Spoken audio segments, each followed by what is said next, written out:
we all know you hate Bitcoin, but is there anything that could change your mind? Well, in my view, calling Bitcoin or other cryptocurrencies currencies a misnomer. They're not a unit of account.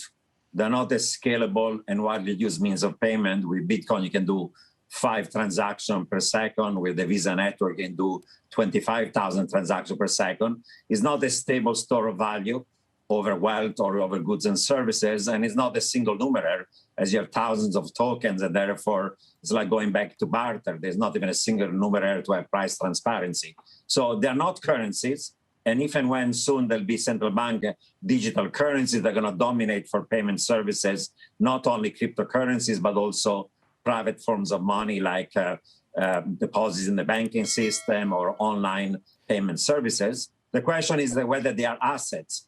For something to be an asset, it has to provide you some income, like stocks or bonds or loans or real estate. They don't provide you any income.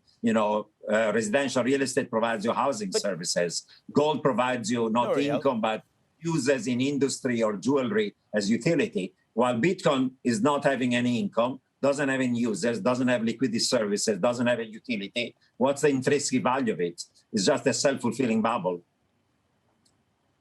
What about the central banks? You mentioned the central banks are investigating. There's more than 50 central banks investigating issuing digital currencies. If the Fed issued a digital currency, could it be one of the alpha stores of value? Would you, if you had to make a choice to own a central bank digital currency from the Fed, would you?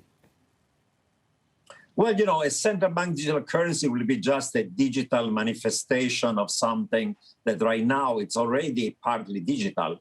Of the base money in circulation, only coins and paper money is non-digital, while reserves of the banking system, that 95% of base money are already digital.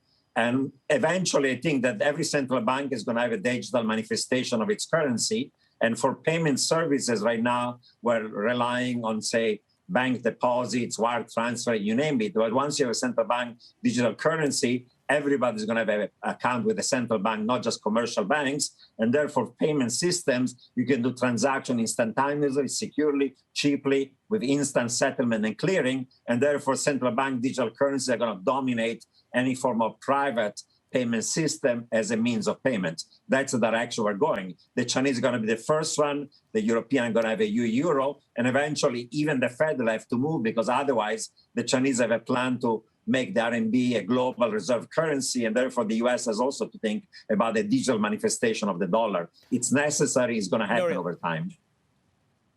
Yes. Nuria, before we let you go, we want to get a sense of what the biggest risk is on your radar. You're here, you're in Dubai, you're in the Middle East talking to people around the region. What is the biggest risk for 2021? Well, I would say, first of all, I think people are really starting to worry about the return of inflation and what that's going to imply for bonds and also for equities. I think that's a key risk that people are asking. And I think that increasingly people around the world are starting to worry about the increasing conflict between the US and China.